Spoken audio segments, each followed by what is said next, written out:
Assalamualaikum warahmatullahi wabarakatuh. Alhamdulillah rabbil alamin. Wassalatu wassalamu ala asyrofil anbiya'i wal mursalin wa ala alihi washabihi ajmain.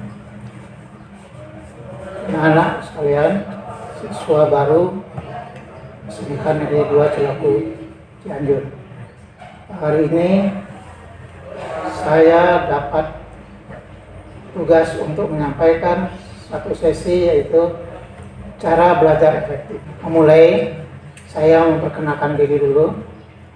Nama saya Penny Rahayu, tempat tanggal lahir Inuman di Riau, tanggal 2 Juli tahun 1963. Pendidikan saya mulai dari SD, SMP, SMA, sampai ke perguruan tinggi, semuanya di Pekanbaru. Kemudian saya ditugaskan kerja sebagai guru, yang pertama di Lampung, yaitu di SMT Pertanian Wai Abung, dimulai tahun 1992 sampai 1999. Kemudian pindah ke Cianjur sebagai guru SMK Negeri 2 Cilaku Cianjur mulai dari tahun 1999 sampai sekarang. Nah, dari selama di Cianjur, beberapa tahun ini saya dipercayakan untuk menjadi wakil kepala sekolah bidang kurikulum.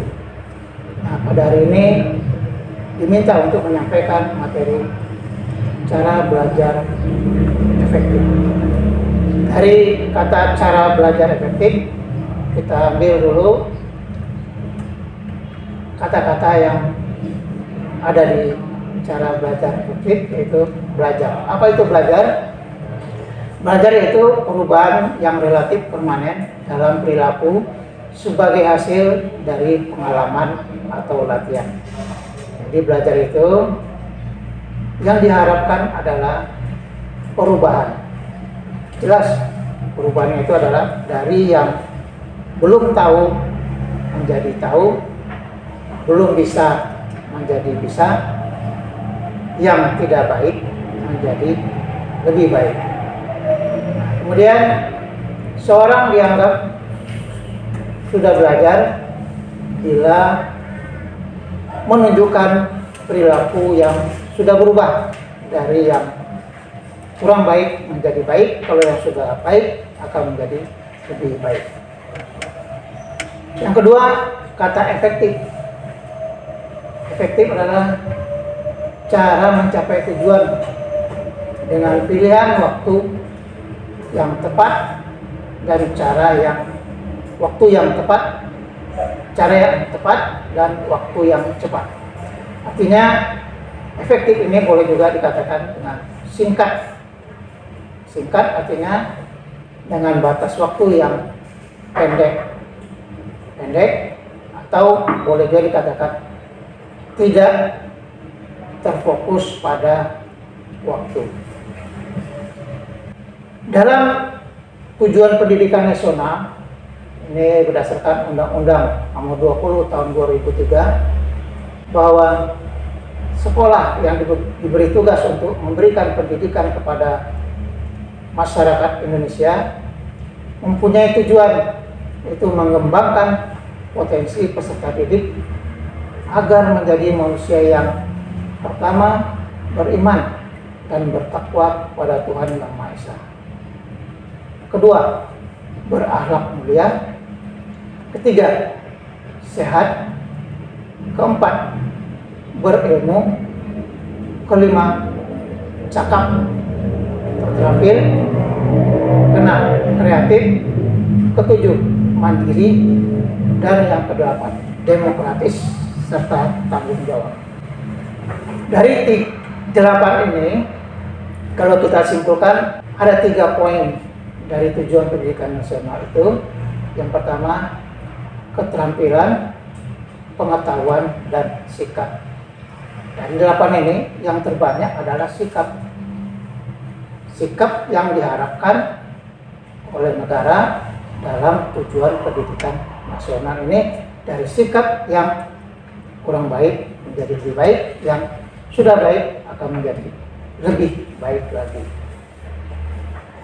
Di SMK Negeri 2 Cilaku, kurikulum yang kita gunakan adalah kurikulum 2013 yang direvisi pada tahun 2018.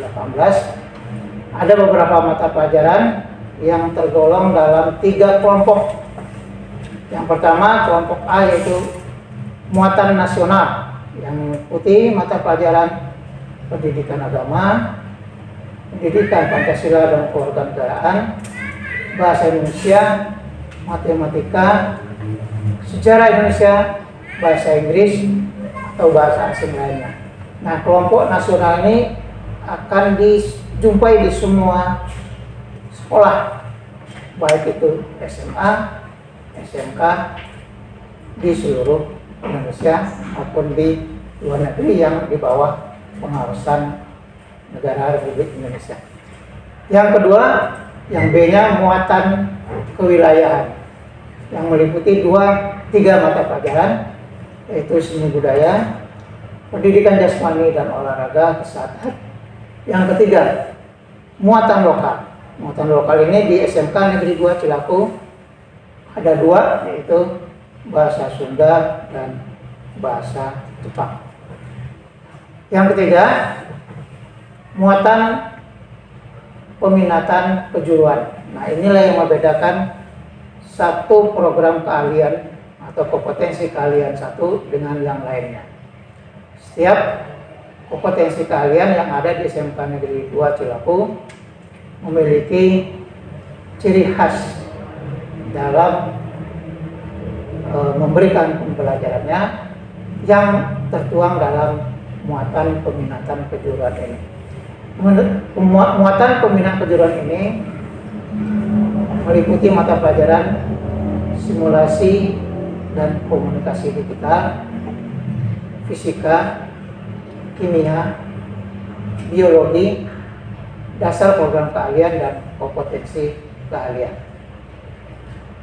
Nah, semua itu akan tertuang berapa jam per minggunya, akan tertuang dalam struktur kurikulum yang ditetapkan oleh Peraturan Direktorat Jenderal Pendidikan Dasar dan Menengah untuk SMK yang nomor 7 KK 2008 tanggal 7 Juni tahun 2018. Jadi sejak tahun 2018 SMK Negeri 2 Cilaku menggunakan kurikulum yang tahun 2013 revisi. Kita kembali ke cara belajar efektif. Anak-anak sekalian, mulai dari SD, SMP, SMA, kita sudah belajar. Baik itu di sekolah maupun di rumah atau di tempat lain. Di belajar itu tidak hanya di sekolah, bisa saja di rumah atau di tempat lain.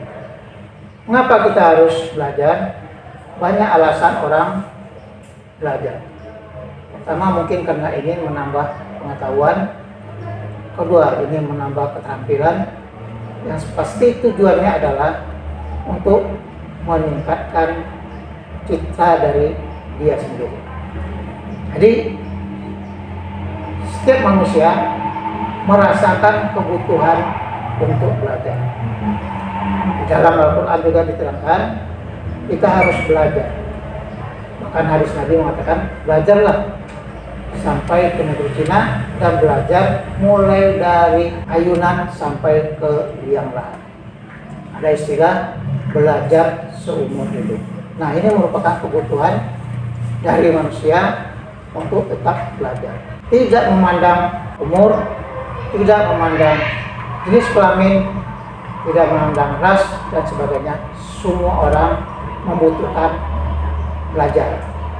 Apakah itu belajar di ruang kelas ataupun di dalam kelas ataupun di luar kelas.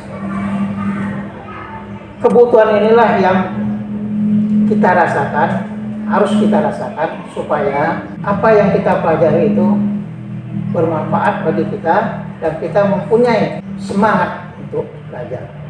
Nah, itu yang pertama. Yang kedua, belajar tidak hanya harus di ruang kelas. Semua tempat bisa dijadikan tempat belajar. Kalau di sekolah mungkin ada ruang kelas, ada laboratorium, ada perpustakaan, dan lain-lain tempat belajar. Tapi kalau di rumah, kita bisa belajar di ruang belajar, atau di kamar, atau di mana saja, atau di luar rumah, di taman. Yang penting, apa tujuan kita belajar? Kita ingin pada waktu belajar itu, kita dalam keadaan happy, senang, dimanapun tempatnya. Yang penting hati kita senang dalam belajar. Ketiga, begitu banyak mata pelajaran yang diberikan oleh beberapa orang guru di sekolah kita. Jelas, setiap minggunya di SMK Negeri 2 Cilaku ada beban mata pelajaran itu dengan jumlah jam sekitar 48 jam seminggu. Jelas banyak, dan pada saat ujian biasanya kesalahan kita di sini. Kita pada saat ujian baru mulai belajar dengan istilah kebut semalam. Nah, ini cara yang salah. Sebaiknya besok mau belajar atau hari ini belajar mata pelajaran A, maka hendaknya dicicil belajar itu sedikit demi sedikit. Hari ini misalnya pelajaran agama di sekolah, kemudian di rumahnya diulangi lagi dengan belajar menghafalnya, dengan memahaminya sedikit demi sedikit. Yang ketiga, bagi waktu belajar.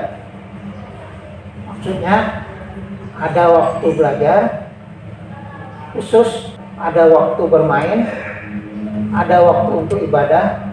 Nah, ini harus dibagi supaya belajar yang tadi waktunya tidak terlalu banyak bisa bermanfaat sebagaimana mestinya. Yang kelima, hendaknya para siswa dalam belajar ini mempunyai teman untuk berdiskusi. Tidak semua materi pelajaran yang diberikan oleh guru bisa dipahami, kemudian tidak semua juga tidak bisa dipahami. Oleh sebab itu, masing-masing orang mempunyai perbedaan dalam menangkap materi dari guru. Maka oleh sebab itu diperlukan diskusi untuk mengetahui, memecahkan masalah apabila ada di antara kalian. Jadi pilihlah teman yang bisa diajak berdiskusi dalam memecahkan masalah belajar yang diberikan oleh para guru. Diskusi ini tidak hanya terbatas pada teman saja, boleh juga berdiskusi dengan guru yang memberikan mata pelajaran tersebut. Saya rasa di sekolah kita ini, kita semua guru terbuka, kita semua keluhan siswa, terutama yang berhubungan dengan mata pelajaran. Kemudian yang keenam, cari cara supaya kita bisa berkonsentrasi penuh dalam belajar. Suasana yang enak, cara yang enak, kemudian waktu yang tepat, ini akan membantu konsentrasi supaya kita belajar pas sesuai dengan keinginan kita. Konsentrasi di sini maksudnya adalah kita tekun dalam belajar supaya apa yang kita pelajari bisa masuk ke dalam pikiran kita. Kemudian yang ke-7 yaitu memahami. Banyak orang dalam belajar ini hanya menghafalkan. Ini kalau orang sifatnya suka pelupa, ini tidak tepat. Jadi yang penting adalah bukan menghafal, tapi adalah memahami apa yang disampaikan oleh guru. ataupun dari informasi lainnya. Kemudian beberapa hal yang untuk mencapai belajar efektif ini, para siswa diharapkan bertanya kepada guru apa saja yang tidak dimengerti. Nah, ini kebanyakan dari siswa itu malu bertanya. Entah apa yang menyebabkan malu. Yang penting banyak di antara kalian malu dalam bertanya. Nah, ini harus dibuangkan sifat-sifat malu ini supaya pembelajaran yang kita terima lebih efektif dan cepat diterima. Yang ke-9 yaitu mencoba terus, jangan sampai putus asa. Meskipun yang dicoba dalam mencapai misalnya pemahaman suatu materi selalu gagal, tapi kita harus mencoba. Yang ke-10 yang penting juga, semua mata pelajaran di SMK Negeri 2 Cilaku ini semuanya harus dikuasai. Artinya kalau misalnya nilai itu adalah dalam batas kriteria ketuntasan minimal. Jadi mau tidak mau kita harus menyukai semua mata pelajaran yang sudah kita pelajari. Karena semua mata pelajaran ini pasti ada manfaatnya. Oleh sebab itu negara juga tidak mungkin memberikan kurikulum kalau seandainya mata pelajaran itu tidak bermanfaat bagi perkembangan masyarakat di Indonesia atau siswa pada khususnya. Kemudian yang ke-10, yang ke-11, memanfaatkan fasilitas yang tersedia. Fasilitas zaman sekarang ini sangat banyak, mulai dari buku, tulisan-tulisan, kemudian termasuk yang diberikan oleh guru, kemudian sekarang ada sumber belajar yang lain seperti internet, YouTube dan sebagainya. Ini bisa dimanfaatkan untuk meningkatkan kemampuan dalam mengefektifkan belajar. Kemudian yang ke-11, membuat review, artinya membuat peta materi, diulang lagi. Apa yang dipelajari di sekolah, diulang lagi di rumah, diberi reviewnya, diulangi, dibuat peta. Artinya petanya poin-poin yang perlu diingat. Kemudian yang ke-12nya membuat kesimpulan dari materi yang diberikan oleh guru di sekolah.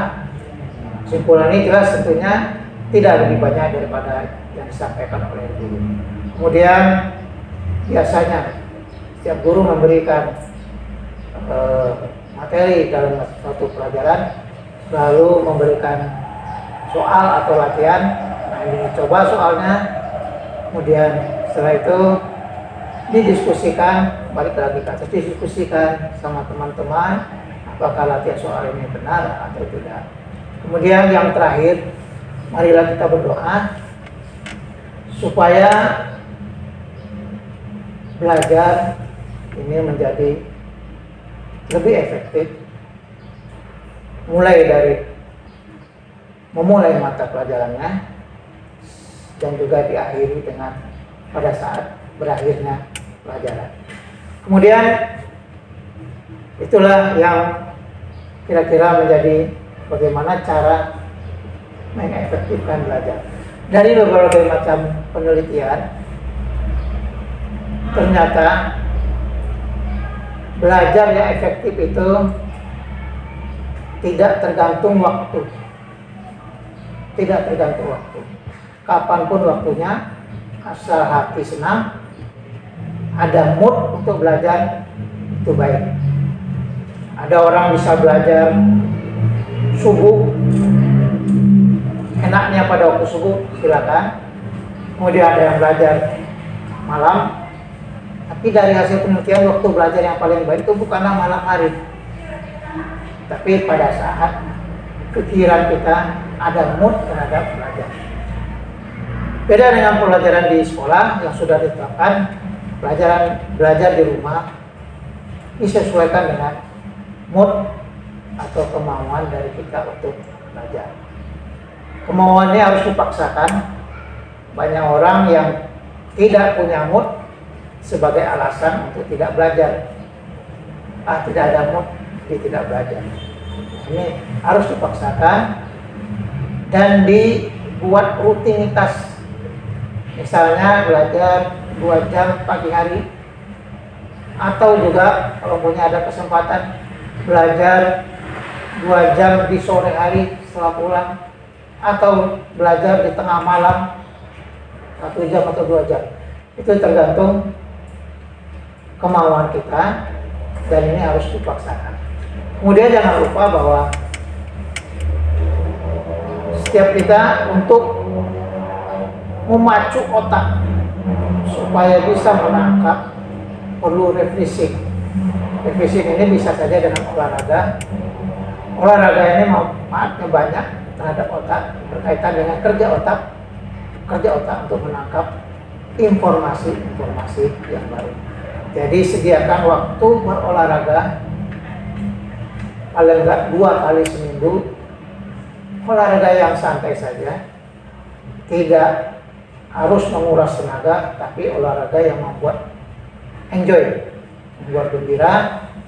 Nah, ini bisa berdasarkan penelitian bisa untuk meningkatkan kerja otak untuk menerima informasi baru. Dari hasil cara belajar yang efektif berdasarkan penelitian dapat kita simpulkan bahwa belajar itu bisa efektif bila belajar tidak terlalu lama. Artinya apa? Singkat. Makanya dalam belajar itu tidak perlu 8 jam sekaligus belajar, tapi singkat. Cukup 25 menit, 25 menit, 25 menit. Tapi sering. Nah, ini yang perlu diterapkan, bahwa misalnya besok mau ulangan, biasanya orang belajarnya dari pagi sampai sore sampai malam. Nah, ini tidak tepat. Belajar setiap hari dalam waktu yang singkat-singkat. Kemudian menulis. Jadi apa yang kita kerjakan sebaiknya ditulis, diringkas. Kemudian kalau ada latihan soal, kerjakan latihan soal. Kemudian kalau ada teman yang kurang paham, berdiskusi dan ajarkan dengan bahasa-bahasa yang sederhana. Kemudian perlu juga olahraga untuk meningkatkan kemampuan otak menangkap informasi baru. Selain olahraga, perlu istirahat di tengah belajar. Misalnya kita butuh 2 jam belajar, dipotong 1 jam istirahat, 1 jam dilanjutkan lagi. Kemudian perlu juga dalam belajar ini supaya lebih efektif, kita mengucapkannya di dalam hati. Kemudian perlu lagi yaitu supaya refresh, santai dan enjoy. Silakan bagaimana caranya, misalnya dengan mendengarkan musik atau mendengarkan murotal pada waktu belajar. Kemudian jangan lupa belajar ini memerlukan juga istirahat yang cukup. Istirahat cukup maksudnya di sini adalah tidur. Jadi jangan belajar sampai larut malam sehingga lupa tidur, paginya kesiangan. Nah, tidur yang cukup bagi siswa sebaiknya tidurnya paling lambat jam 10 dan bangun jam 4 untuk melaksanakan kegiatan sholat subuh. Ya, saya rasa cukup sekian. Mudah-mudahan penelitian ini ada manfaatnya. Selamat bergabung di SMK Negeri 2 Cilaku. Saya mengharapkan Anda masuk ke sini nanti terakhir selesai dengan acara wisuda 3 tahun lagi. Selamat. sampai di SMK Negeri 2 Celaku. Selamat belajar. Semoga apa yang kita laksanakan mendapat berkah dari Allah Subhanahu wa taala. Wabillahi taufiq wal hidayah. Wassalamualaikum warahmatullahi wabarakatuh.